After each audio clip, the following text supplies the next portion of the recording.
how we doing? Great. Doing good. We're man. with you. We're with you. Yeah, hanging out with you. So, other night, I'm at a party. Oh.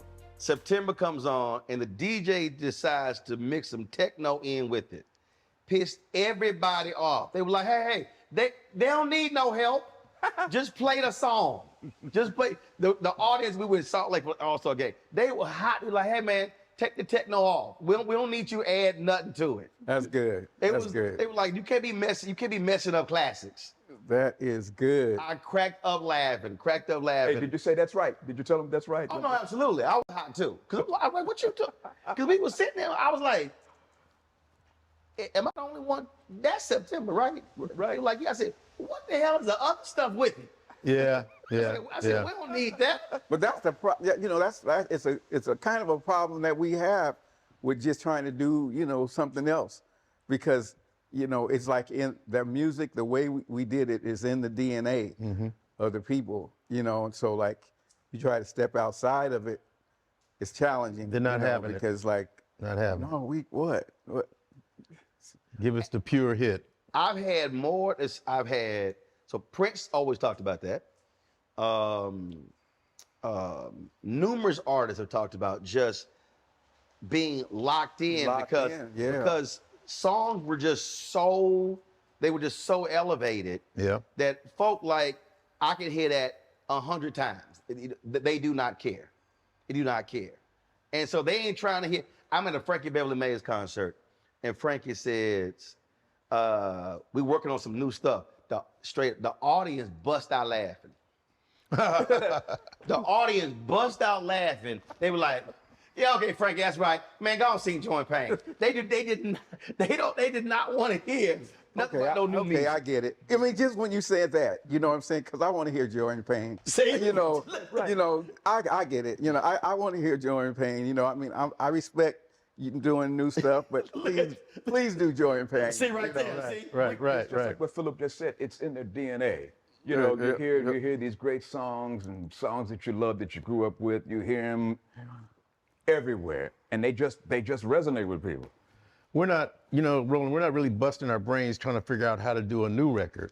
Not really. Because when we go out on tour, they just want to hear the hits. They want to hear the stuff they grew up with, and that's what they're comfortable with. That's what they're digging. And so that's what we give them. And it's only 90 minutes. Yeah. You only got 90 minutes max, you know, because there's a curfew. So, you know, it's not like, you know, we can say, okay, well, we're going to just play 3 hours. Right. There's overtime too. Yeah, absolutely. There you go. That's overtime. We got to pay overtime for That's it. right. Yeah. That's right. But that has to be. I mean, look. The reality is, when you're an artist, you still got other stuff in you. that's true. So you want to you want to flex that, and you want to show that there's stuff that we can do. Charlie Wilson talks about. He said, "Look, I'm old school and new school. Yeah. And always wanting to do something else, but at the end of the day, you got to give the folk what they want." Yeah, but Right. the beauty of it is too, though, if you're lucky to have a hit record. I mean, that's not easy to get. There you go. You know how many people would love to have records that people say, oh, I grew up on your records. You know? Yeah. We talk about Charlie's it all really the time. fortunate, though. I'm sorry, not to cut you off. Charlie's really fortunate because he's made some great records, you know, in new records. Yep. Right. You know, Yes. they're really compatible with the stuff they did before. I mean, y'all have, what was it last time we talked? Someone told y'all, well, was it one every 90 seconds? What is it, Russ? A Earth, Wind, and Fire song is played somewhere around the world? Yeah, I think it's every 1 minute and 15, right? 30 seconds or 30 something seconds. like that. An Earth, Wind, and Fire tune is being played on the radio on the globe somewhere. So I guess that's 24 hours of Earth, Wind on the planet Earth, I guess. That is You know. crazy. That is crazy. It's a good problem to have. Oh, yeah. No, it's a good problem to have. Because know. it's so many people. I had a discussion the other day, and we were talking about, do you want to have that short, massive success, or do you want that long term? And I just still think, when you think about Otis Williams, the last surviving Temptation, and even though he's the last original Temptation, audiences still want to hear that sound. They want to see those steps. When the Queen was alive, Aretha Franklin, when Patti LaBelle performs, and again, folk, they still, to your point, They're remembering where they were. They're remembering how they grew up. It was prom. It was first time they made love. It was whatever. It was whatever. And music is always associated with those hallmarks or those points in our lives. Do you think those days are gone though? I mean, just in the climate that we're in, because before music took up the space was there for the music to take up so much a part of our lives and stuff, people's lives. Now it's just a real small slice because of everything else, all the other digital No, I think here's the deal. I think out of all the influences, the reality is music is separate and distinct from everything else. Because at the end of the day, it's everywhere. Television is not everywhere. But I don't, so whether you're in the car, whether you're at the party, music is going to be there. In fact, so I'm leaving a place, and they said, well, we're going over to this hotel. And we said, okay, is it an after party or is it folk hanging out in the lobby? And then they said, I don't know. Then somebody said, oh, they have a DJ. We went, it's an after party. We were not interested in the hangout in the lobby part. No, it had to be music there. So that's why, and I think even some artists today, their song with the party, again, a Beyonce song comes on, Too Short comes on. There still are songs that, boom, they hit, and then the crowd would jump up and go out there and start dancing. I think music is just ubiquitous. I mean, I don't care where you go. I don't care where you go. It is everywhere, and you can't get away from it. It's all over the planet, and long after we're gone, it'll still be all over the planet. You know, it's just one of those things, man. It's just all-consuming. That's what music is. I saw it was a TikTok video. It was absolutely hilarious. I don't know if these guys were it was one of the Middle Eastern countries. And it was all men, and they were doing this particular dance as part of their culture, but they were dancing. It was to a hip hop song, and it was absolutely hilarious watching it, because again, it shows you just that influence and how it goes around the world. Now we were looking at how Afrobeats has just exploded. Yeah. And how more? Because I remember when DJs would play it, cats would be like, "Yo, man, what you doing?" Now it's a huge part of any party or any outing, and how it's now just impact the sound. Do you think it's a part of our collective consciousness as African people, though, in terms of kind of more emerging and coming together? First of all, I think what you have is, because Africa, 7 of the 10 fastest growing economies. 2, it's the youngest continent. And now what you're seeing is because I was having this conversation the other day with Talib Kweli and Jimmy Jam as well. So what has happened is all of those young artists were impacted by your sound or the sounds of hip hop, and then they created their own unique sound. And now, because what Talib said is that cats here wouldn't embrace them initially, so they took the same sound, create their own sound, and now they're being embraced. So basically, it's reverberating. So it goes around, do their thing, and then it comes back to us. Right. We now embrace it, and then now all of a sudden, it goes from here. And then I think because of the music, it's causing people to say, "Let me find out more about that artist, that country, that culture." Right. So that's why I think the power, to your point earlier, the power of music. It causes you to be now, who is that? Or where are they from? Let me find more about it. And now there are people who are traveling to the places. What Ghana has done with Afrochella and the Black Star Festival. And now you literally have more people here saying, I now want to go to those places to experience the music and the culture versus everybody just coming to my city. You know what's interesting? We talked about Charlie Wilson. We talked about Gladys, Aretha, us. You know, we've all had careers like 50 years in, right? Now, hip hop now is 50 years old. Yes, 50 years old Now it's this 50 year. years old this year. So it's amazing how now it's almost like you hit that 50-year mark, if you can, for everybody to really get it. You know, it takes almost 50 years for the whole world to get it 3 or 4 times. Because now we have 5 generations now. You know, and now you have younger people that are just now getting turned on to all of us.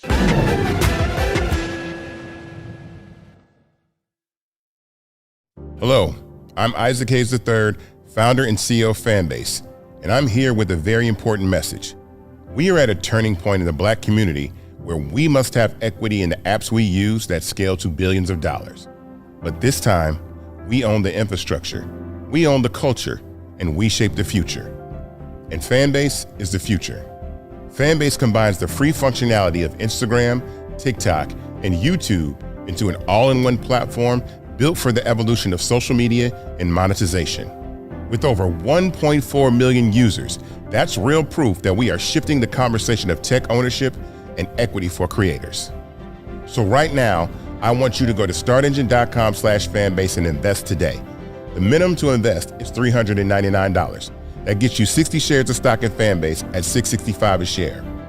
This marks a turning point in Black ownership of social media. If we don't take this opportunity to own social media right now, we will always be customers to our own creations. And that can't go on. So once again, go to startengine.com/fanbase and invest today. We must own the platforms where our voices live, our stories matter, and where our culture drives the world. Thank you.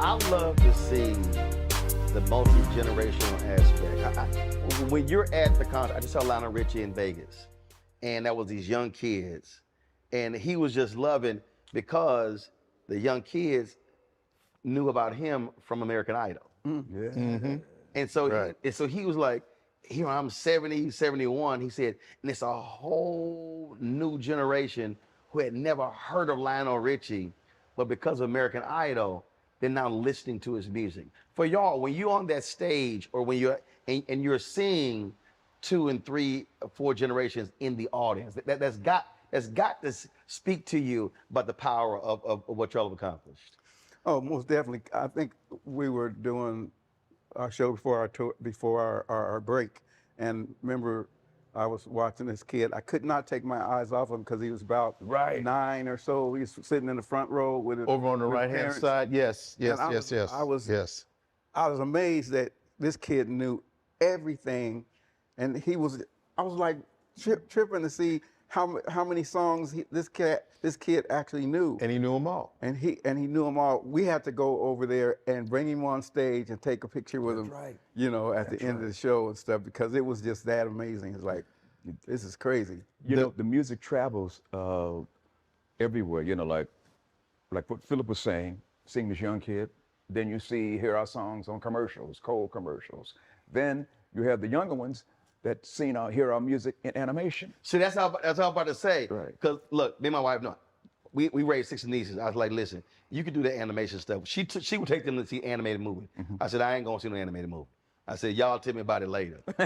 But it was crazy, the number of old school music that they knew. They were like, oh yeah, that was a Toy Story. I'm like, the hell you talking about? That wasn't no damn Toy Story. I'm like, that, but they were associating the music with the animated movies. That's right. The cool thing is, Roland, that when we were coming up and we were in our 20s, those people that were in college went on and got married, and they had kids. And now those people that grew up with us are bringing their grandkids to see us. Right. You know, and it's just a real good feeling when you look out and see that in the audience. Yeah, the weekend that Trolls came out, we had songs in the #1, #2 movie, Doctor Strange, and Trolls in the same weekend. That is wild. And another generation that probably never saw us, but they heard the music. Right. Yeah. Right. And that's, I think, what the power of music is. I may never have seen that person, never went to a concert, but I know them, I feel them because I hear it. And see, for me, look, every generation, you really listen to the music of your parents because, frankly, whatever they played. And I think the biggest thing for me is like I hate, and I see it all the time, where obviously now with the headphones and the AirPods and everything like that, you have kids who are in their own world. And for me, the problem is they're not experiencing other music forms. And so like for my nieces, they get in my car, be like, yo, headphones off. And then they were going, I don't want to hear what you have to hear. Not a problem. Trust me, these speakers will overpower whatever the earbuds you got in your ear. Yes. So you about to hear what I'm listening to. They were like, Roro, why you gotta listen to music so loud? I said, music was supposed, I said, it was made to listen to it loud. I said, I ain't never heard of music intended to listen to it on like 2 or 3. I said, does the dial go to 10? I said, I listen to between 8 and 10. Right. I would blow out their little AirPods, and they just get all frustrated. I'm like, yep, you're gonna listen to this Bill Withers right now. That's what you're gonna listen to. That's what you're gonna listen to. Who is that, right? And that's exactly what happened. That's right. They were listening, and they asked me to put Bill Withers on their iPod. Right. And I said, if you never experience it, then bottom line is you'll never know something that's different. Right. And then plus, hell, from a sampling standpoint, I'm like, you listen to Earth, Wind & Fire and James Brown anyway. Right. I said, if folk getting sampled, I said, it's happening all the time. You know, when we did Versus, that was the first time that a lot of the young people had heard our music fully. Yes. They only heard about it through sampling. Yes. You know? Now I watched that. That was absolutely hilarious. They were killing your boy Steve. When y'all got together, first of all, it was awesome watching y'all and the Isley Brothers. Ronnie. First of all, I loved all the stuff before because people got mad at me. They were like, I can't believe you said that Earth, Wind & Fire is going to have a deeper catalog than the Isley Brothers. I was like, y'all calm down. I said, y'all getting all personal. It was just hilarious just watching the folk taking sides as to who they thought was going to do this and do that. But it looked like y'all were having way too much fun up there. I think we were supposed to only be up an hour, Philip, and then we had to go back, Swiss Beats, and Tim It wound up being like, what, 3 hours, was it? You can't play y'all music and the Isley Brothers music for no doggone hour. No, you can't. I learned so much stuff. I learned a lot of things that I didn't even know about the Isley. So You mean the backstories? yeah, backstories and who wrote what and all that kind of stuff. Yeah. See, that's what I thought was really more interesting about it than just the music. Learning those different things. I mean, it was sort of like, you know, like an interview or any sort of process, because you're like, yo, seriously, that person, or where something was recorded, or who did this, or how they accidentally appeared on this. I always love those stories because it gives you, to me, more flavor and context. We had 5 million people that night. 5 million. It was crazy. It was really crazy, and it brought a lot of people together. It was on Easter Sunday, and everybody was at home watching at the same time. Yep. You know, so that was really a great experience for us. You know? And y'all phones were blowing up. Oh yeah, my neighbors were saying, "Saw you on Versus, saw you on Versus." The mailman said, "Saw you on Versus." Yeah. I was texting y'all, kill it. That's right. Kill it. That's right. You said, kill it. That's right. Kill it. Right. Kill it. We had a lot of fun. It was a good mix. It was the right 2 groups. You know, I mean, groups that had a stack of hits, large catalogs, and a great history. So it was the right 2 groups. So I'm gonna see if y'all remember this story. So B.B. King passed away, and I interviewed Lionel Richie, and he said the 3 of y'all were on a show in D.C. And he said the Commodores and Earth, Wind & Fire were arguing about who was going, what the pecking order was gonna be. He said, BB said, guys, look, there's an early flight out to Memphis. So let me go ahead and go out, then y'all go ahead and figure that out. He said, BB will let Amp out there and just destroyed the stage. He said, then the argument was, okay, who gonna have to go behind that? He was like, he said the whole conversation, he said, BB just went out there and just killed it. He said, then we were all like, no, y'all go next. No, I ain't following what that old man just did. Right. We had several opportunities to work on the same stage with him.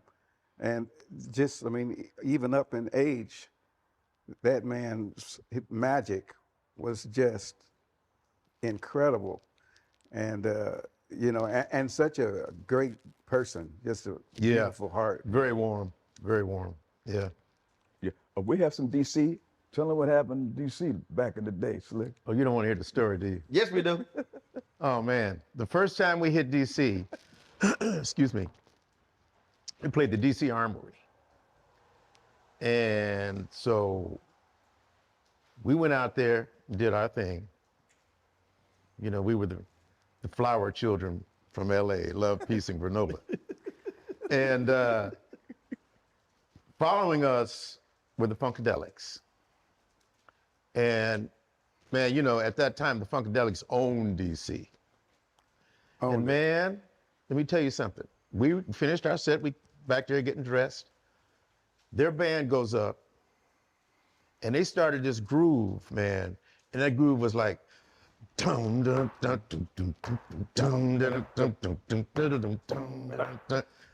all the heads in the audience, the smoke was going, and out they came with a trail of smoke behind them, and they proceeded to kill. And it was at that point, Marie said, that ain't never gonna happen again.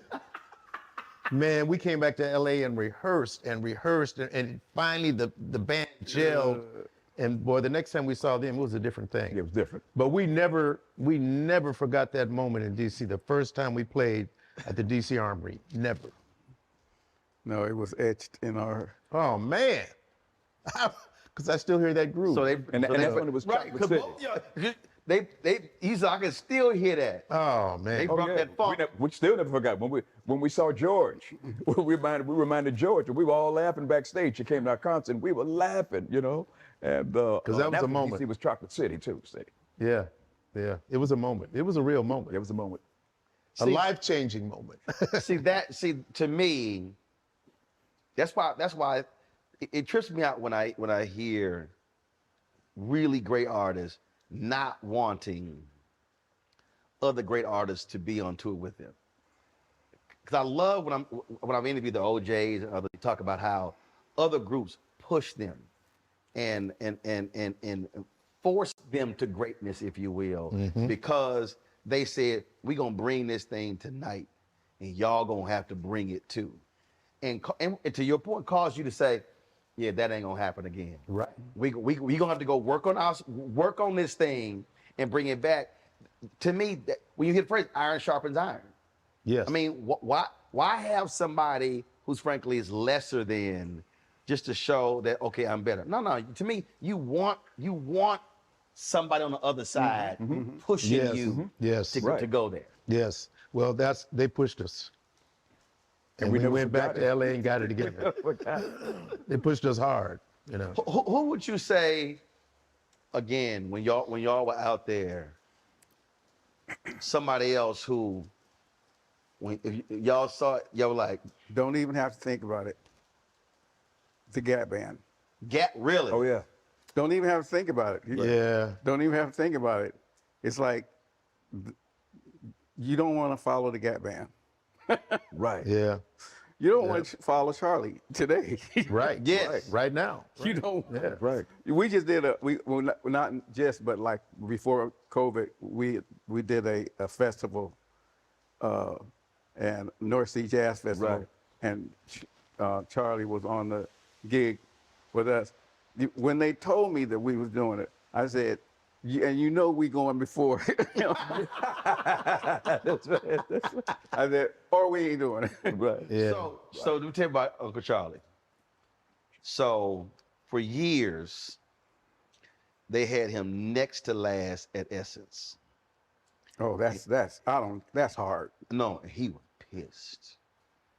I'm talking about he was. Oh, he wanted to be last? He was, yes. He was hot. And he was like, the hell I gotta do to close? And I was sitting there, man. And again, Lionel's my frat. He did a great show.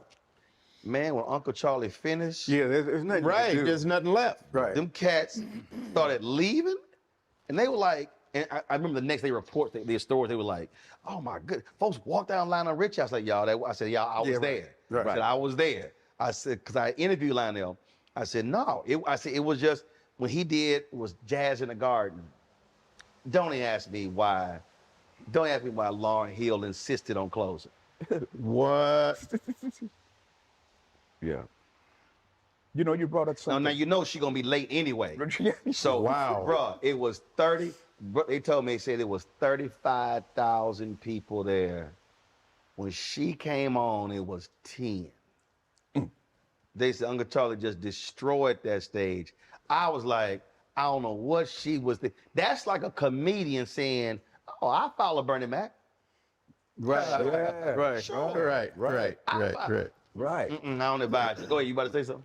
You know, we were going back a little bit. We were talking about artists. You know, back in the day, when you had records, almost every album was great by everybody. Now you maybe get 2 or 3 albums every 4 or 5 years that's really good. But First of all, very few folk got 2, 3 albums. Like, kill me when somebody got 2 albums and they put a greatest hits. I'm like, Right. what the hell you Right, got? right. You ain't got enough. Right. You ain't got no catalog for no greatest hits. Right. You can't do a greatest hits when you only had 2 albums. But see, we would go buy other artists' records and listen to them in the hotel room. We'd be on the road. You know, that's how great all the artists were. We talking about pushing each other, you know. But a lot of the records were just great. I mean, really great, you know. And we were buying them, listening to them ourselves. Growing up, favorite artists. You love their sound. You know what? I listened to a lot of female vocalists when I was growing up. Because I don't know, it was that emotion. Because I listened to of course Aretha and a lot of jazz, Sarah Vaughan and a lot of jazz I listened to, and I think it's probably because they just that passion, that emotional passion and stuff. And that's how I developed my falsetto, actually mimicking those songs and stuff. And I didn't know it was a falsetto until I was playing at a club and a vocal teacher was there and said, you know, yeah, you have a great falsetto. I said, what's that? Like, what's that? For me, it was everything Motown. Man, I fell in love with Motown music, especially the Four Tops. I love and the sound of Levi Stubbs' voice, but also the bass playing of James Jamerson. Mm-hmm. I would listen to a Motown record and hear that bass and go, man, how's he doing that? And then by the time I was 14, I got turned on to jazz, and it went on from there. I just expanded from there, because in Los Angeles at that time, this is around 1965, LA had a 24-hour jazz station. It was KBCA 105.1. And I started listening to the Jocks and fell in love with their presentations and their voices. I was like, man, that's a cool thing, you know, so, yeah. You're out of Chicago. Of course, we listen to a lot of jazz, a lot of Miles Davis. My mother was a big Lou Rawls fan, you know, coming out of Chicago. Oh, yeah. Lou. And I listened to the Beatles, right? And then Maurice was you're talking about Chess Records earlier. Maurice was the drummer on a lot of those records on Chess Records. So he would bring home the 45s before the records came out. They would record the records on Monday, they'd be out on Friday. But he'd bring home the masters. So we listened to a lot of different kind of records. The thing about we talk about musical influences. So you mentioned Motown. Yes. One of the things, the moment you mentioned that, I thought about something that Jimmy Jam told me, and I think y'all music is very similar. Motown, they really understood, from a musical standpoint, that first 10 to 15 seconds, that when that song come on, you knew exactly what it was. That's right. You were in it. Right. And Yes. and I think y'all's music is the exact same way. When you hear that, like, you don't have to sit there and let it go for 30 seconds to figure out, like, literally within that first 5 or so seconds, that opening is so distinctive that you know exactly what that song is. Well, the other thing about Motown was they had great songwriters. They had Ashford and Simpson. Okay, they had Smokey Robinson. Right. Okay, and Holland Dozier and Holland. You could stop right there and just come up with a stack of hits. You know, Ashford and Simpson. yeah, Right, Yeah. That's right, Nick I mean, Val. come on, Right, yeah, right. Ashford and Simpson, man. All that Tammy Terrell and Marvin Gaye stuff, Right. Ashford and Simpson. Right. You know, all the Supreme stuff, Holland Dozier Holland. You know, Marvin Gaye was one of their writers also. You know, so they had great songwriters at Motown. And you know, Motown was billed as the sound of America. That was their tagline. It was a soundtrack. I mean, you know, come on. We're surrounded by Motown coming up in the 60s.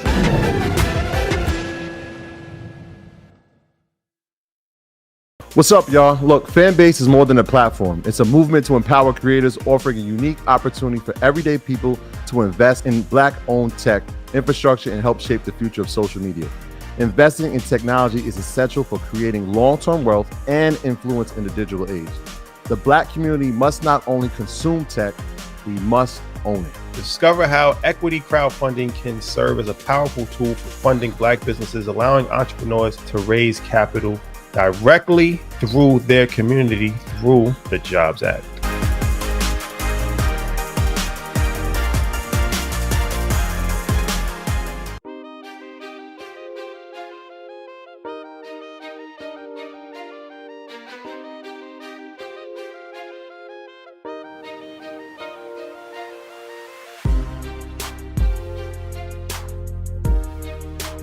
What has made y'all so distinctive is that it is still a band.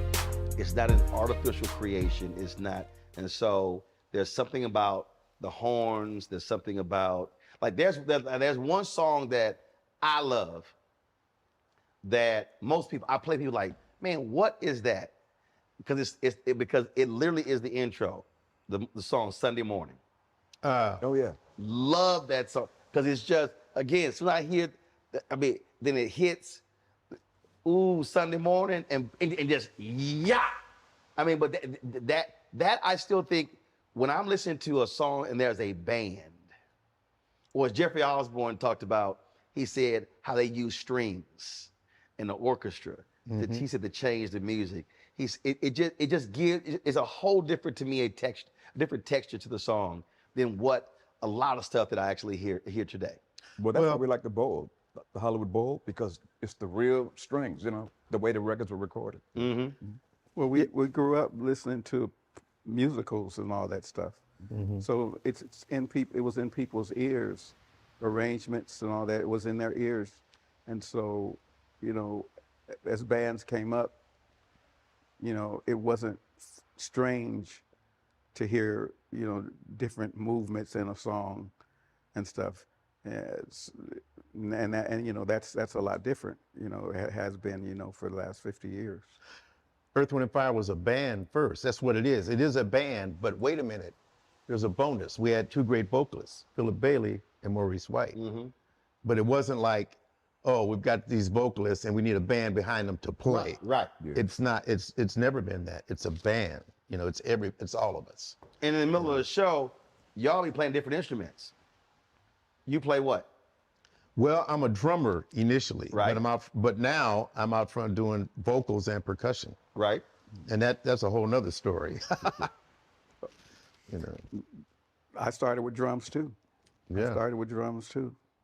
Yep, 4th grade through college. Yep. And we know what you playing. Yeah, exactly. But, you know, I was going to say, you know, Philip had mentioned us hearing movements. You know, we all come out of bands, and all the other artists that you interview came out of bands too. You know, Right. we had the nightclubs, we had a chance to incubate. You don't have as much time to incubate and formulate music as you once did. All of us from that era came out of bands, So out of nightclubs. So I got to ask you this here. So I'm interviewing Jimmy Jam, and he said they were producing something for y'all, and they just could not get it was something.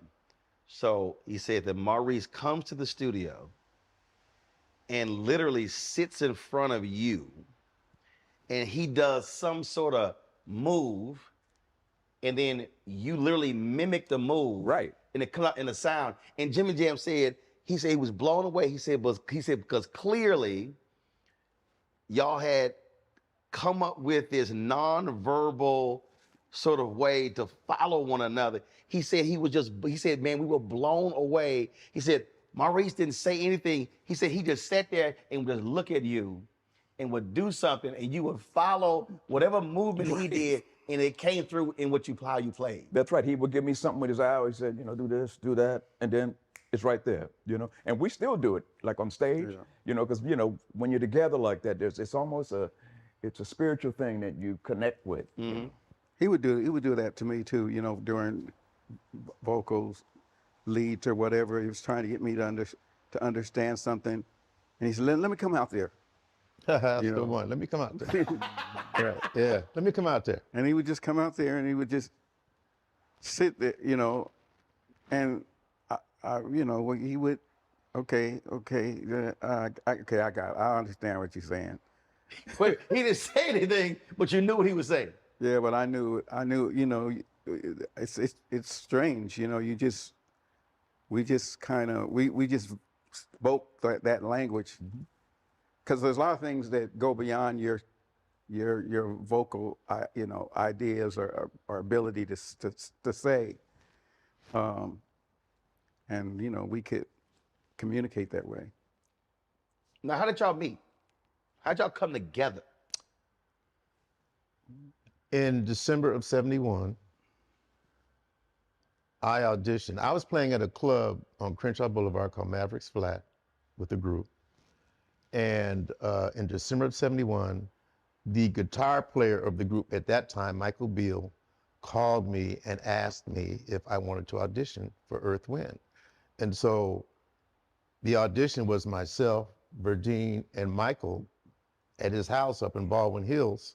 And it wasn't like he said, okay, learn these tunes. He said, just come up, bring your drums, and we're just gonna jam. And that's what the three of us just jammed. And then after that, Dino called Maurice, and Maurice said, so what do you think? And what'd you say, Dino? I said, man, he's bad, man. That's all.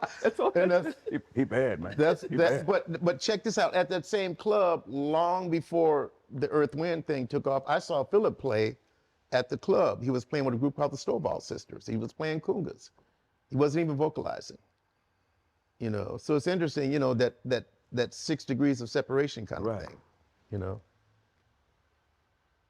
And that's all you say, he bad. That's what I said, he bad. That was it. Because we say, man, what do you sound like, man? How you sound? I said, he bad. And I called him right away. The name. That came from Maurice's astrological chart. Yeah. Because in his chart, he had earth, air, and fire. So he changed air to wind. It was from his personal astrological chart. Because in his chart, he didn't have any water. Mm-hmm. Yeah. Wow. Yeah. And then, but your alternate name, The Elements. That's just what the fans came. Yeah, that's kind of they put that on us, They don't call us Earth, Wind, Fire. They call us the Fire. And yeah, I was going to say, they also call us the Fire. Right. The Fire. Right. Yeah, the Fire. The Cats. Well, most crew, one of the folks on my crew didn't know what the hell the Elements was, and we had to cuss. Uh-oh. Wait a minute. Yeah, we had to cuss him out. Yeah, it's We had funny. to cuss Anthony out. Like, hell, you don't know what the Elements is. He's like, the Elements? We all look at each other like, man, we can't take you nowhere. Like, we ain't taking you out in public if you don't know what the Elements is. Right. That's funny. So no, I had to. No, because he's 35. Man, we sit here. What was it, Henry? He didn't know who Jeffrey Osborne was? He almost got his ass whooped right there. He almost got fired from the crew on that one right there. He's about to get his black card was in review status. Review. The review. Whatever. We had to go to the committee for a hearing on that one. I had to put that one in review status. J.O. was a drummer too. He was. Yes, yeah. absolutely, absolutely. When we interviewed him, he said that OJ's drummer flaked out or whatever, and he performed with them when they came to town, and they wanted to take him on tour. Mom was like, "Oh hell no, you ain't going on tour not with the OJs. But yeah. Morris Day was a drummer too. Yeah, He was a drummer. Morris Day's a drummer. All y'all drummers go from drumming to the to the front of the stage. Well, the thing you know about what? drums too. You go. Okay, no, my story is very interesting in that, first off, I was quite comfortable being back on the drums. There were two of us, myself and Freddie White, may he rest in peace. So we had two drummers.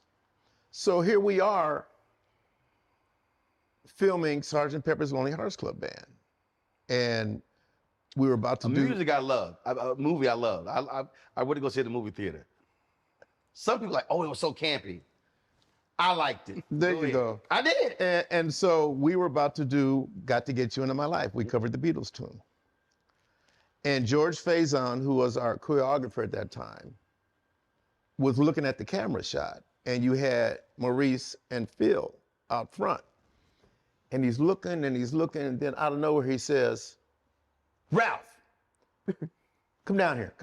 Take this microphone, stand next to Maurice. And you like, right, because I mean, I was happy on the drum. I keep telling people I was happy I never asked to be brought up front. I was cool on the drums.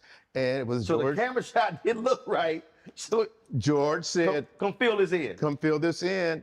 Gave me a microphone. And I've never been back on the drum since. Right. You know, yeah, that's how it happened. That's crazy. But that's the story. And you like Sgt. Pepper, right? I did. Now, it was out of the movie, we were the only ones that had the big hit record out of there. yes. Got to Get You. Yeah. It's my life. Yeah.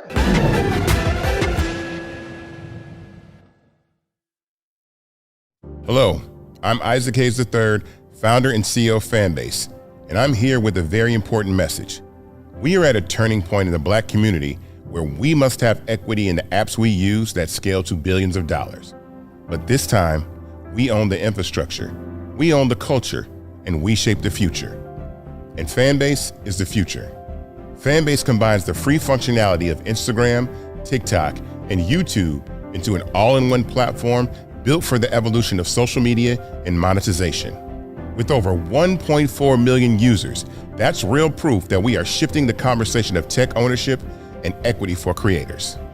So right now, I want you to go to startengine.com/fanbase and invest today.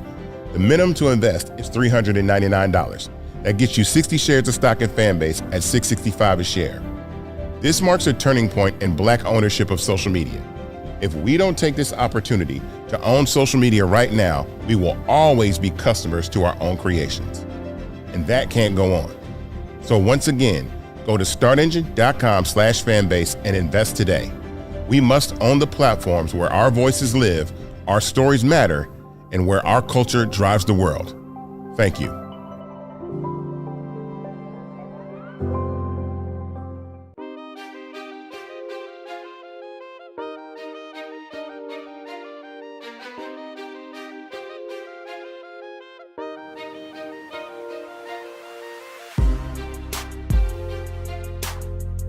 Now the outfits. Who was the driving force? That was Because Lord, y'all had Bill Whitten. y'all had some outfits. Bill Whitten. He was a master, just really very, very talented. Bill Whitten on Santa Monica Boulevard. But did he ever bring some stuff y'all like? Say, Bill, I think you were high when you did these. Well, he did. You know what? There was a set he sent out there one time, and Maurice did not dig it. And he sent them back. I remember that. We put it on. He's like, man, what? So, no, he said, yeah. One time, Bill went a little out there, and Maurice said, no, that's not going to work. That's not going to work. But no, Bill, he's the man responsible for the look. That look we had. He was a master at it, man. Well, see, I think that is what, again, when I think about what was so distinct, one, obviously sound was important. Two, you were in an era where there were bands left and right. Yes. I mean, you were competing against a lot of bands, especially all them cats out of Ohio. Ohio players. But the third piece, those bands, it was all about presentation. It was like, to me, it was like a movie set. Yeah. In terms of when you thought about the album covers and being on the stage. And so it was a whole show, not just dress regular, give me the microphone. But you know, us being young men at the time, you know, really cutting our teeth on Earth, Wind, and Fire, you know, we had great mentors. First of all, we had a great leader with Maurice. We had the late Charles Stepney. We had George Faison. We had George Massenburg in the studio. So we were really surrounded by really great people at a young age to give us a great foundation. Yeah, absolutely. Yeah, but that's true. I always liken it to a great franchise. You know, you got to have great people from all around, you know, all around from bottom to top. You know, and so like even with, you know, the writers, you know, Skip Scarborough and Jared Peters, and you know, it was one of those kind of situations where all of our lives collided at the right place, the right time. And we were with the right record company that had the right president, Clive Davis. Clive loved us, and still today loves us. Still does. You know. You know, when Clive walked in the room and then we were auditioning for him. Yeah, we auditioned. We did a live audition, man. You know, it was really kind of, at that time, unheard of for a group to do a live audition for the actual president. Right. He would send his A&R guy out and say, look, go listen to this group. If you like what you hear, come back and talk to me about it. Clive, we were at Sunset Sound in Hollywood, and we had set up, we did a few tunes, and man, I will never forget it. Clive was leaving, and I was just happened to be standing by the door. He looked at me and said, I'll be in touch. Man, next thing I know, we were on CBS, and in 1972, he flew us to the CBS World Records Convention in London and presented us. And said, okay, this is the next thing. Everybody wrap your heads around it, because this is what's coming. And it just took off from there. And you know, you talk about the Essence Festival and all those concerts, because after we signed with Clive and we went out and started doing arenas, it enabled the other groups to do arenas. Right. As you saw, you talked with Lionel, you talked with Jammin' Lewis, you know what I mean? It laid the groundwork for that era of those artists to do those type of concerts, you know? We were talking about the business of the business before we started rolling. And when were y'all aware of that part? Because so many, I hate when I'm watching TV One's Unsung and it's the same story. Here, the rise, the fall, folks split up, folk get jealous, they get mad. I think, what was it, Rolls Royce? They mad because they thought that she was Rose and they got jealous of all that. And I'm sitting here like, are all y'all getting paid? Man, I don't give a damn who out there. Man, just go cash those checks. And so I think that also, which goes to why you had the longevity, even those hits, because that didn't happen. That in terms of just that, you stayed together as opposed to the fracturing. How did y'all make sure you were constantly tight and you did not succumb to what so many other groups eventually went through? Well, I think it, and I'm sure you're going to add something in, but I think it started with the leadership. Maurice was very fair in how he treated us. And, you know, he made sure the business was right. We had the right management, the right attorneys, drawing up the right contracts. And so I think it started with the leadership, you know, because he could have been a cutthroat kind of guy. I mean, you know, you got two ways to go. You can do the right thing or the wrong thing. Like what Harold Melvin did to Teddy Pendergrass. Okay, you know. Yeah, that's all you get. It's like, Harold. Right. So what were you thinking? It started with Maurice, man. He was just a very fair leader when it came to the business, you know. I don't agree. Okay, well, go ahead. No, I can't say that. I can't endorse that. I think that it was a matter of our personal journeys has gone through ups and downs, and you know, the way we found ourselves carrying on the legacy now for 30 years was because, you know, when Maurice became ill and he recognized that he wasn't going to be able to tour anymore, this was after our hiatus, which people say was a hiatus, but we really broke up. You know, I think that we've had to get over different things, different roads of forgiveness and all that kind of stuff. And some took things a lot more personal than others. It wasn't all hunky-dory. Everybody was done totally fairly. It was, you know, it was a journey, you know, and, you know, we, you know, at this point, carrying on the legacy for 30 years without Maurice, we've chose to not focus on certain things, but surely when we had a meeting at the complex, you know, unbeknownst to us that we were gonna put Earth, Wind and Fire, quote unquote, on the back burner, and things stopped. You know, checks stopped. You know, like I moved to Denver. You know, had to move to Denver. We didn't know what was going on. Life got real. You know, it got very. And you know what? You become an adult. Yeah. And the one thing about it is, we, the three of us, were the same age, so we became adults together. I think most people become adults differently all over the place, but we became adults together. So when you see us, you're really seeing on stage now adults, you know, and we're like one person. The three of us are like one person. I want to add to what Philip said, because imagine Earth, Wind and Fire having the success it was having, and then Maurice calls a meeting and says, okay, look, I mean, this is out of nowhere.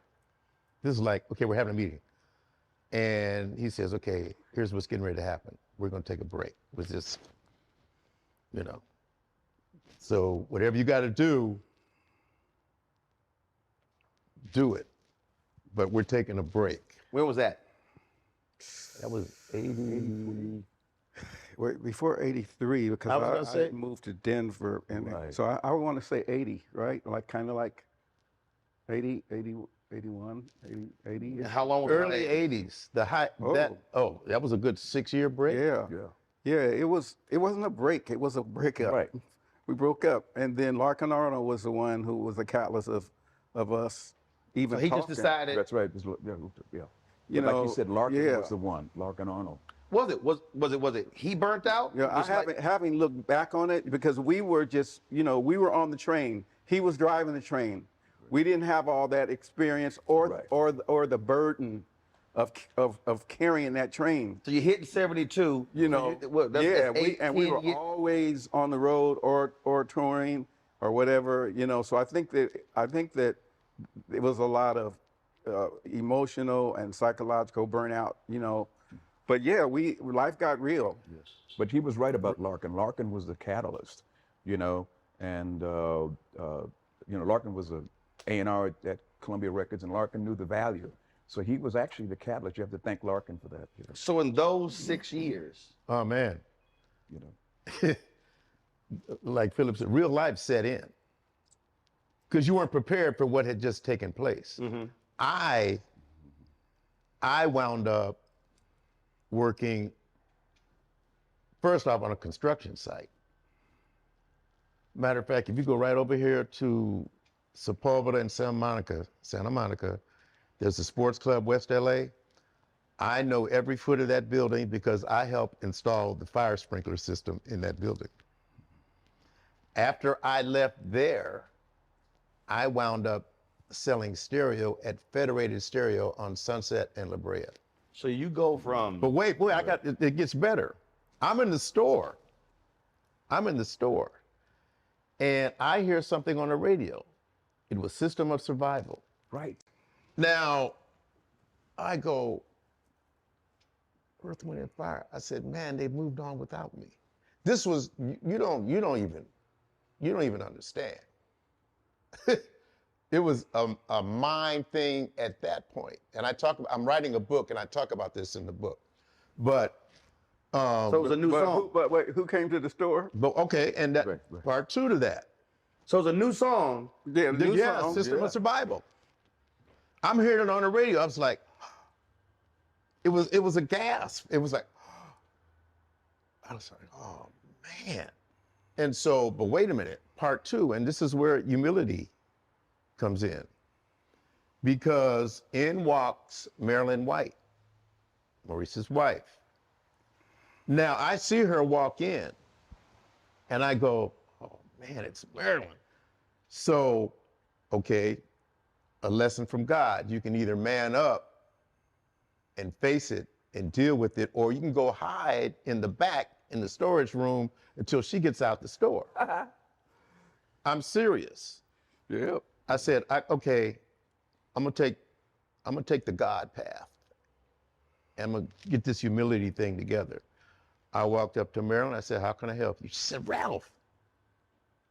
I said, yeah, I'm working here at Federated Stereo. I said, how can I help you? She says, I'm looking for a keyboard for my son, Cabron. Who owns the trademark? Right, who now owns the trademark. I said, well, let me show you this, this, and this. She went on, she left out of there. Now, I think, and I have no way of confirming this, I think she went back and told Maurice, you know that Ralph Johnson is down there on Sunset and La Brea working at Federated? Because shortly after that, I get a call from Art McNow, and he says, hey man, we're putting it back together. Are you interested? I say, yeah, I'm definitely interested. And this is where, and this chapter in my book is going to be called Humility and Forgiveness. Because I could either come back with attitude, right, and say, oh man, you did me wrong, or I could just go, okay, let's turn the page. Let's turn the page and get with the new program. And see, and that's where, I said earlier, we're adults. So when you see us on stage, you see all of that. That's really what makes it powerful. And like I said earlier, we grew up together, and we're the same age. And it's not like y'all tapered off. Y'all were still in the pocket in those 10 years. Well, not really. But what I mean by that is you're still performing. Yeah. You're still traveling. But you got to understand that was the Keith Sweat and them was hot. All right. Right. We went on tour. Is that right? We got back together. We went on tour. We thought, because some people were whispering, everybody's waiting for y'all. When we stopped, we had been playing stadiums and all that kind of stuff. Big, 20,000 seaters and all that kind of stuff. We rehearsed for like months. Hundreds of thousands of dollars, had a big production, all that kind of stuff. Went out on the road. There was like crickets, like 20,000 seat. It was like COVID. Thank you. Hey, that's good. Wow. It was like COVID. Right. I can remember playing, like Buffalo, New York. That's the one that comes to mind. And, that big, and man, it was like, I'm telling you, it was like COVID. It was like COVID. And 18,000 seat place, and you got 3,000 people in there, and you got 7 semi trucks outside. Right. We lost so much money until we had to take a bud date. So we had to take some bud dates. Right. To try to offset, the loss of the, of the scratch and stuff. Yeah, it was, it was a different. It hasn't all been a hunk of dory. No. Right. So when you see the Kennedy Center honors and all that stuff, we paid those dues to get right here. We built it right back here where now we're doing, of course, grading. People are coming 5 generations, but that was work to get from there, like what Philip said, there to here.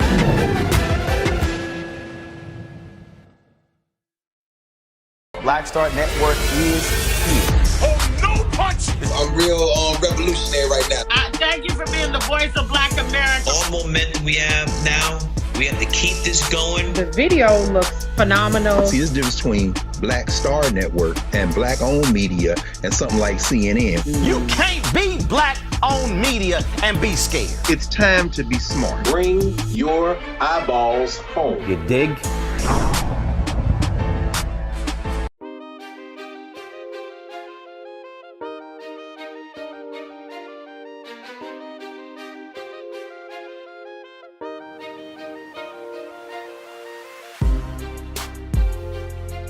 I could not imagine you're doing the stadium, and then it just stops. Crickets. Yeah. It was cricket. Because we had been off for almost 5 years. Thank you. And you're gone and a for whole 5 years, and a whole different thing has happened. That's half a generation. That's right. There's a lot of stuff happening in that That's 5 right. years. And nobody comes back from where we were to here. Like, you know, we're talking about all the great concerts and all Right. the stuff that we're doing. Nobody's done what we've done. And so we had a second chapter where we rebuilt right where we're sitting now. So when we got those, as I said, Kennedy Center Honors, Smithsonian, all those great things, that was really what the dues we paid to get there. Because don't forget now, we're the only African-American group ever in history to get both of those awards in 2 different weekends. Well, Tom Joyner is our hero. Yeah. Because he is the one that believed that we could still be relevant without Maurice. Tom did, right. And, you know, he was doing that show, and he came, you know, and put us on that show and, you know, endorsed, you know, what you see now, you know, and, you know, that's been 30 years ago. And Sinbad too, when he put us on his Soul Festival on HBO. And a lot of those kids have never seen us. I think they played that festival 50 times because of Sinbad. Sinbad had come to the Pantages to see us. And he said, listen, man, I'm going to do this thing. I really need your help. It's in Aruba. Right. Yeah. Right. Yes. And what happened was he said, I need help. I need help. And so we helped put the money together to partner with him to do that festival on HBO. And the president of HBO played that Soul Festival about 50 times on kids who never ever saw us. Right. And it was the fall of '94 when we decided we were going to go out. And really it was a test to see if the public would accept us without Maurice. Because we didn't know. We were so used to being with Maurice. Right. So it was the fall of '94. We put together a 6 And he week. could never be replaced. There's no way Right, you're going to right. get You can't somebody replace him. like So fall of '94. But you got to recalibrate. right. Yeah, right. There you go. But you know where we discovered it? I did a gig with Philip. I sat in on one of his shows in San Diego. Yeah. And I sat in with his band.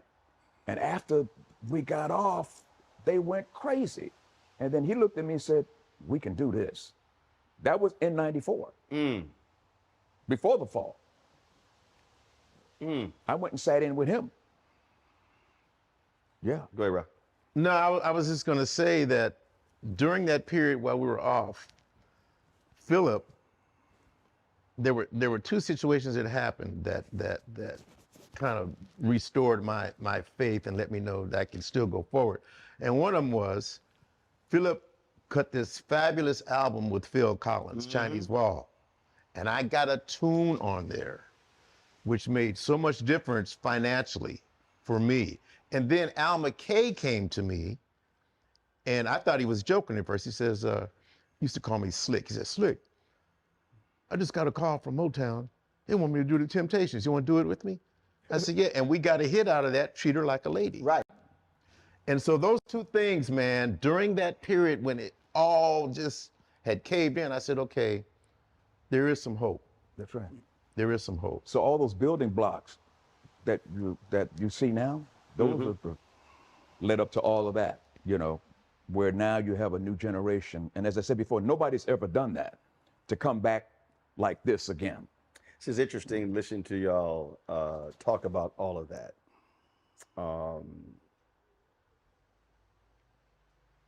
I think about the conversations I've had with New Edition, and they've gone through ups and downs, and I know all those guys, and what I've said to them personally, and what I remember telling Johnny and Ralph and Michael as well. I was like, guys, y'all are our generation's Temptations. I said, and whatever stuff, whatever ups and downs, whatever, I said, let's just be clear. You will never be able to make as much money individually as you can as a group. I said, because it is just it's the power of the group and the music, and that's what people. And I said, and they absolutely. And I remember because they had a tour, and Michael asked me to do a video, and I actually said that. He was like, he says, man, he said, no one ever put it in those terms. I said, no, I said, those of us who, I said, you are our generation of Temptations. I said, and look, you're going to go through stuff. I said, but the bottom line is, I said, they still doing that thing. They still booking shows. They still doing that thing. I said, so whatever little fight stuff y'all got to go through, I was like, get that shit together and go back on that damn stage. And Uncle Charles told him the same thing. He's like, listen, the audience still is showing up. And they still want to hear you sing Candy Girl and how they've now fused in their individual successes. Right. Y'all have done that. I mean, when your solo stuff, it's a part of the show. Is it because the reality is people still identify with that, and again, the audience says we still love all of it together. Well, it becomes bigger than yourself, you know, and that's what happens. You know, that this entity becomes bigger than your one person. Right. You know, it's no longer totally about you. It's about this thing that's taking on a life of its own. Right. That's right. And you know what we do, you know, our thing being in a group, the nice thing about being in a group, you know who you're with, but also too, you sacrifice your individuality for the good of the entity. It's like a basketball team or a football team. I mean, bottom line is you not sacrifice, but you know, it's team. Right. It's team, right. Team player. And there is team player. There is no I in team. It's we. But there is an I in win. Wait a minute. I started laughing when you said that because when Shaq said, when Shaq said, ain't no I in team, he said, but it's an M and an E in that motherfucker. Right. Yeah. That's what Kobe said. That's what Kobe said, right. Right. Yeah. Shaq still cracked him at that.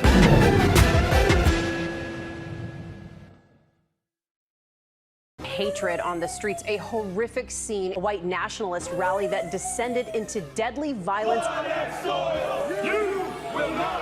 White people are losing their damn minds. As an angry pro-Trump mob storms the U.S. Capitol, we've seen shots. We're about to see the rise of what I call white minority resistance. We have seen white folks in this country who simply cannot tolerate black folks voting. I think what we're seeing is the inevitable result of violent denial. This is part of American history. Every time that people of color have made progress, whether real or symbolic, there has been what Carol Anderson at Emory University calls white rage as a backlash. This is the rise of the Proud Boys and the Boogaloo Boys. America, there's going to be more of this. Here's all the Proud Boys, guys. This country is getting increasingly racist in its behaviors and its attitudes because of the fear of white people. The fear that they're taking our jobs, they're taking our resources, they're taking our women. This is white fear.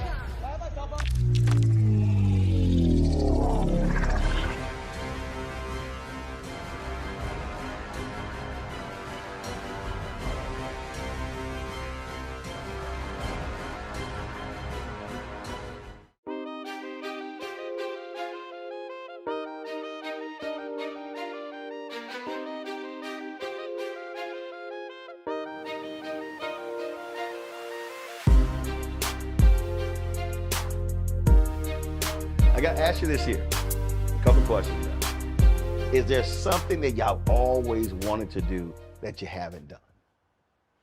As a group or individually? As a group, you mean outside of music? You know, with us, things just happen.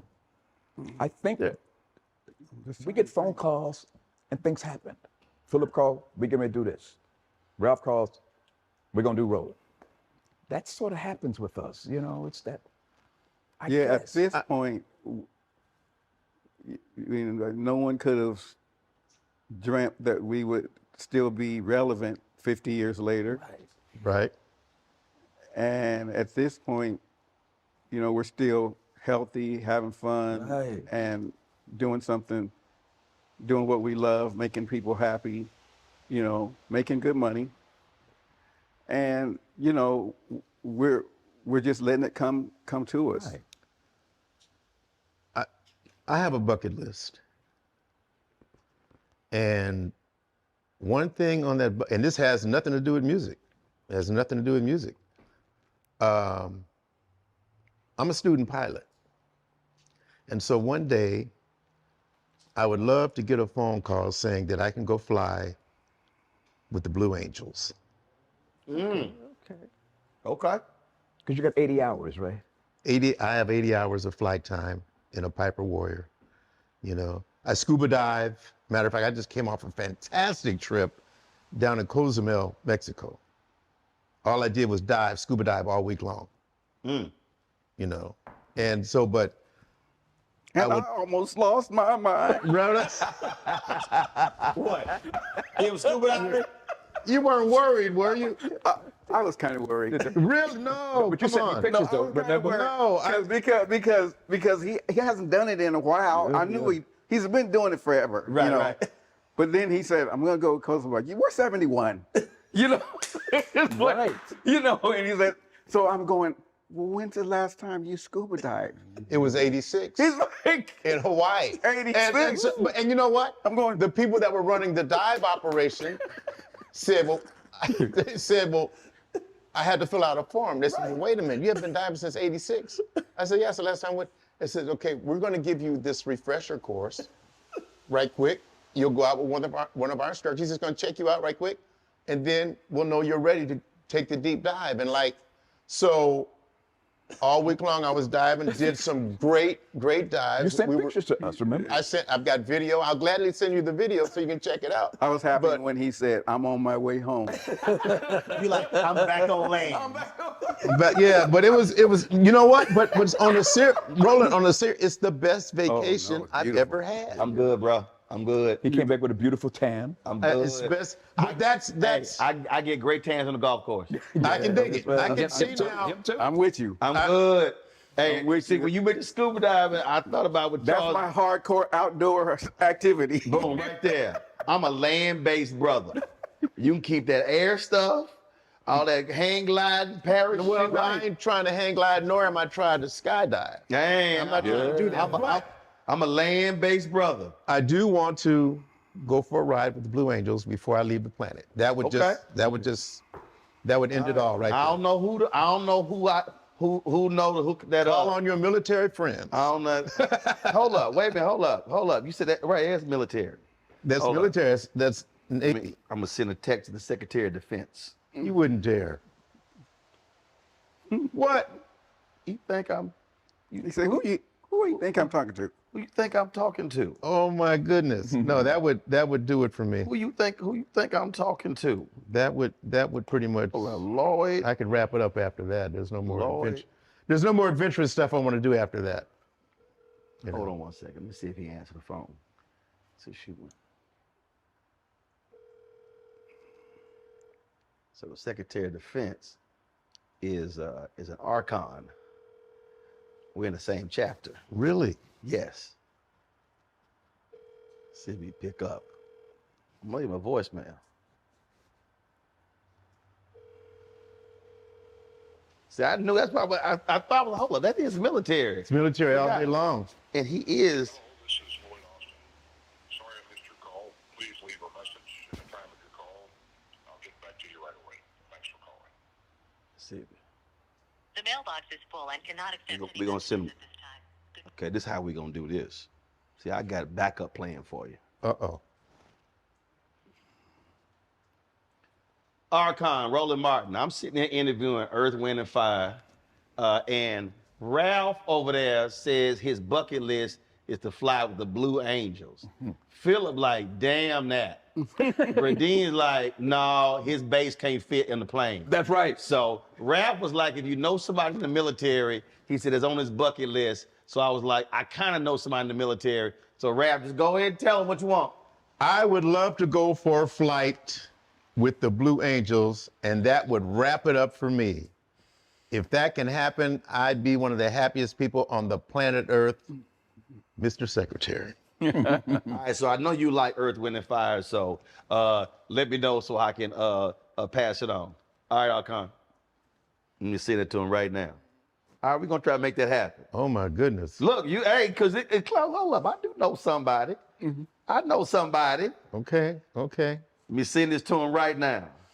Philip, something you really, really want to do you have not done yet. Really want to do that I have not done yet. Somebody you want to sing with, something you want to do. What? Somebody you want to play golf put with? together the collab with Earth, Wind, and Fire and Dionne Warwick. We've already, y'all done that. We got to do that. That would be. Oh, y'all haven't done it. No, we haven't done it. It's on the list. She really wants it. Y'all talk to her. Y'all. Yep. Okay, So, all right. Good. So I ain't got to call her. Right. Okay. All right. Cool. All right. If you ask me tomorrow, I'll have a bucket list. Today, I don't have one because things have been going so well with us. It's just been really smooth sailing, and I'm sure I'm going to get there. So you just flowing. I'm just flowing. You like and I'm hanging out with you because we haven't seen you in a while. Indeed. So we just when Ralph said, "Hey, we're going to see Roland," I said, "Great," because I texted you last night, right? Yes, sir. I said, yes, "I can't sir. wait to see you tomorrow." Well, so I like to go with the flow. I got you. Go with the flow. Well, look, it's always good seeing y'all. It's always good to chat and hang out. We got to play golf. We got to get that done. All right. I am not scuba diving. In the words of you go to yoga class with me. In the words, I might do that. I might do the yoga class. Do that. I'll get you a mat. I might do the yoga class. Okay. But it's like in the words, as soon as you said scuba, I thought what Charles Barkley said when they asked Charles, they said, "Hey, Charles, Tiger likes going scuba diving." He's like, "No, that's why he got his white friends." He's like, "We don't do all that." He said, "We just drink and play golf. We ain't doing all that." That's funny. I'm like, "Nah, I'm with you. I'll pass on that scuba diving. I'll leave that to the fishes." I'm like, I'm telling you, it's a different world for sure. It is. I let them have their space. I'm good. I told somebody, I said, when I see a fish start walking on the golf course, then I go in that damn ocean going scuba diving. Yes, sir. Yes, sir. Well, look, great to see y'all. Man, great to see you. Keep doing it. Man. Keep inspiring people. And again, we going to keep dancing as long as the DJ don't be playing techno with September. We be fine. Yeah, tell them don't do that. Don't do it. Don't do that. All right, then. All right, now. Thank you, Appreciate Roland. it. Thank you, sir. Thank We you. love you. Thank Love you. you. Thank you. Thank you.